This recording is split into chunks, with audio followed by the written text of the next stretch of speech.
to build, accurate crosscut, accurate miter cut. That's my DIY circular saw truck. And today, I'm gonna show you how I made it. Let's go!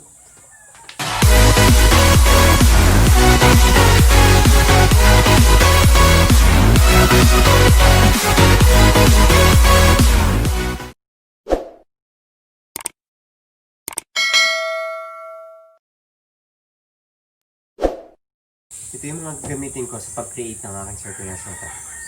I have 2x2, I have 1x2, and 3/4 by 1/4. And then this plywood. Ano kong gagawin? Ikakat ko yung ito sa required pieces. Susukatin ko, and then I'm going to cut it using this circular saw. And also, I'm going to use jigsaw.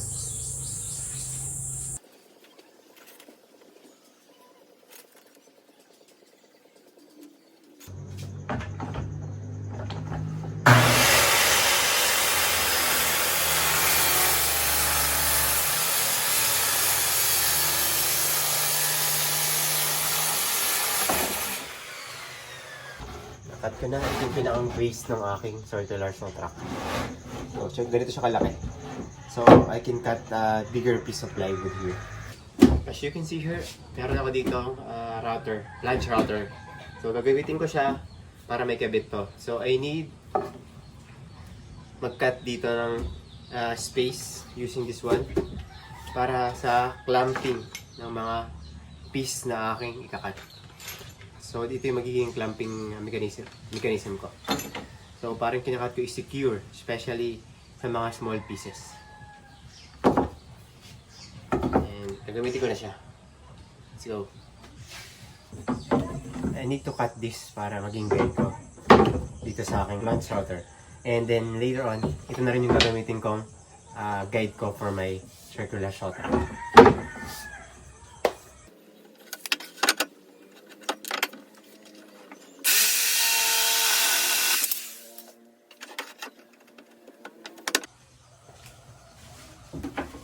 Tapos ko na i-cut yung guides, so pwede ko na siyang gamitin. Gagawin ko, susukatin ko to, and then I will make slot for it para ma-insert ko dito and ma-flat siya together with the plywood.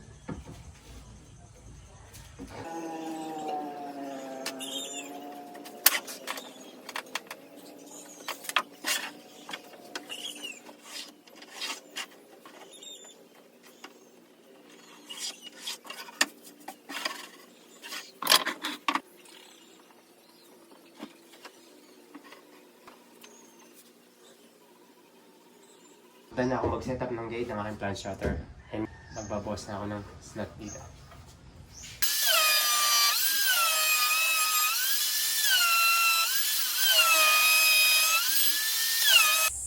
Always wear PPE.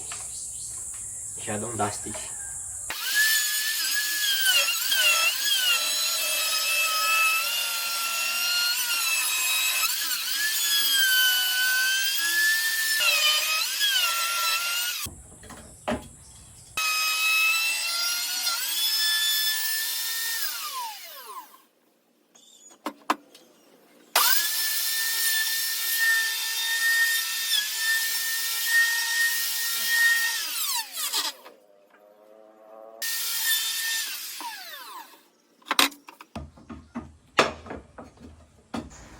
I'm done na dito sa T-track slot.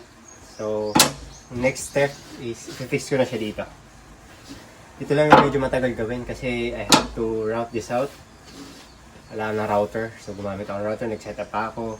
And right after this, lahat ng process madali na kasi magpuputol lang, and then I'm going to use brad nail and wood screw lang to fix yung other parts ng circular saw truck na gagawin ko.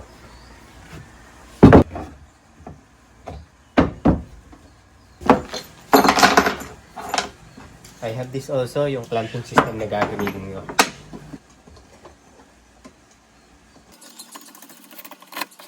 Ito yung gamit niya, kaya lalagyan ko ng ganito. So, pag may puputulin ako na piece of wood, lalagay ko lang siya dyan, and then I just lock it here.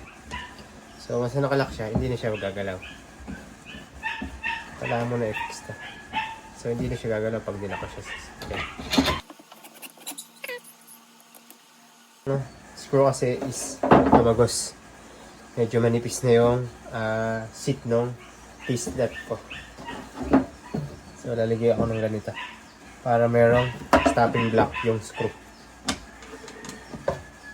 And I'm going to cut first that stopping block. To make it faster, gagamit muna ako ng brad nailer.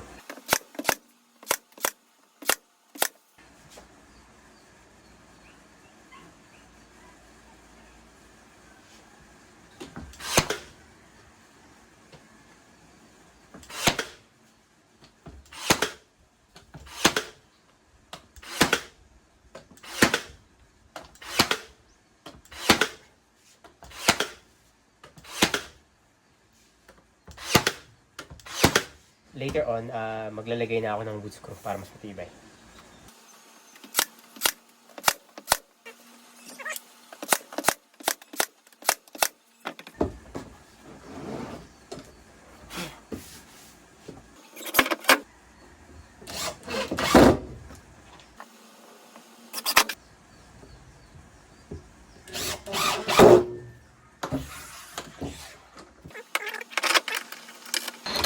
Then, this is how it works.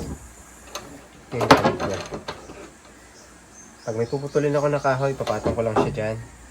And then, ano yung magiging clamping ko. So, secure siya, hindi siya gagalanggo. And, next, kakabit ko na yung circular saw track. Tapos na tayo dito sa T-slot. And then, next, kakat ko na yung 2x2.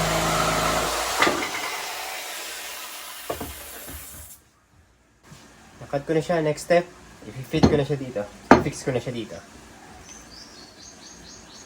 Using wood screw. Cut ko muna ito. Magiging guide to dito. Sa circular saw track. Alright. Ayan, pagkasamahin ko na itong dalawang part na ito. Using brad nailer again.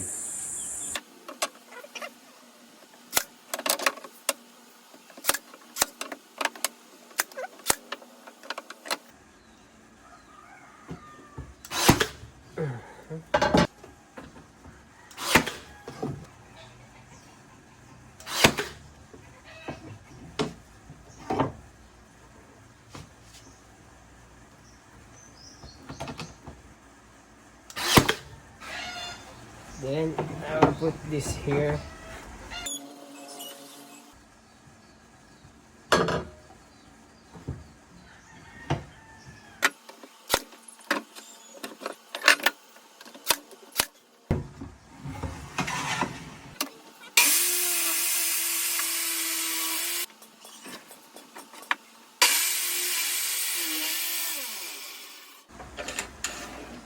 So I need to cut this lang para hindi siya tumatama. So ito na, after few adjustments with this, ito pinutulan ko na siya. Hindi na siya nagbo-block dito, hindi na siya tumatama. So I can easily go all through sa dulo ng aking truck. And time to try this one kung okay talaga yung cut niya.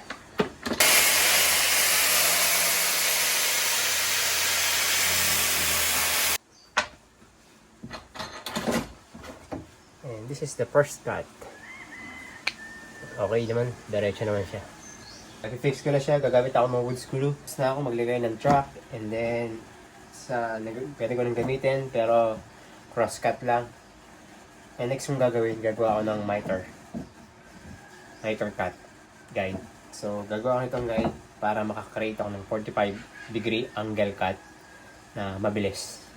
So ito yung magiging guide ko.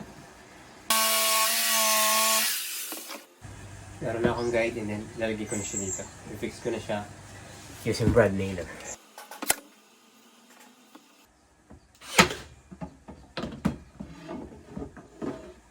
And then I will cut this off. Puputulan ko itong dulo. And mag-drill ako dito to put this lock.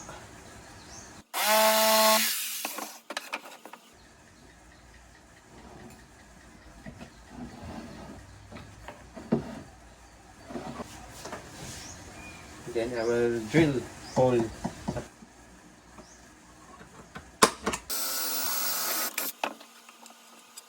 Kailangan ko munang tanggalin tong T-track para may pasok ko tong other T-slot.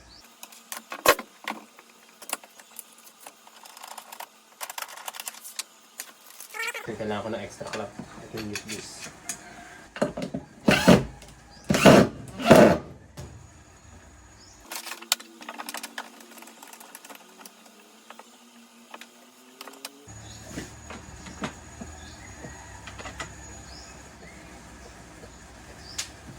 Ayan, ikabit ko na siya. Time to test it, to try kung 45-degree angle na yung ginagawa natin.